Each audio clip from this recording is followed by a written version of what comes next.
D'abord, on ouvre Chrome. On va venir ouvrir le Gemspot pour pouvoir copier du coup l'adresse de destination. Après, on va aller dans les trois points qui sont sur la partie droite.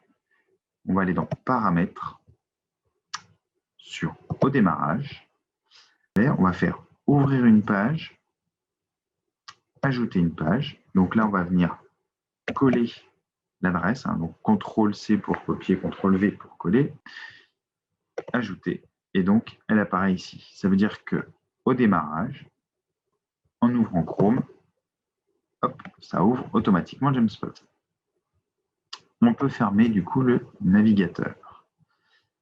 L'étape d'après, c'est d'aller dans Démarrer en bas à gauche. Et là, on va taper soit Démarrer, Démarrage, ou alors Menu Démarrer pour retrouver ce lien-là. Ça va nous ouvrir donc le programme. Donc en fait, il suffit juste de venir sélectionner le raccourci de Chrome et de le faire glisser dans Démarrage. Il nous demande la validation.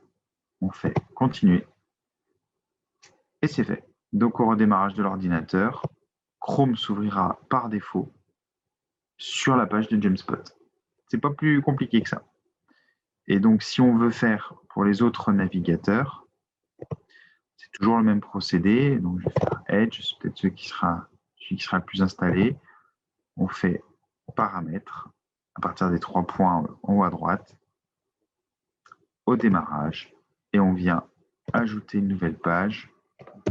On va copier donc l'adresse de Gemspot. Et pareil, on fera glisser du coup Edge dans le démarrage.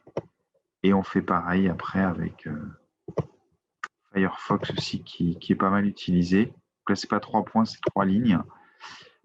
Paramètres.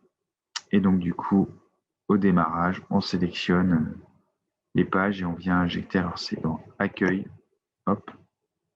Et on vient ajouter une adresse personnalisée. Voilà.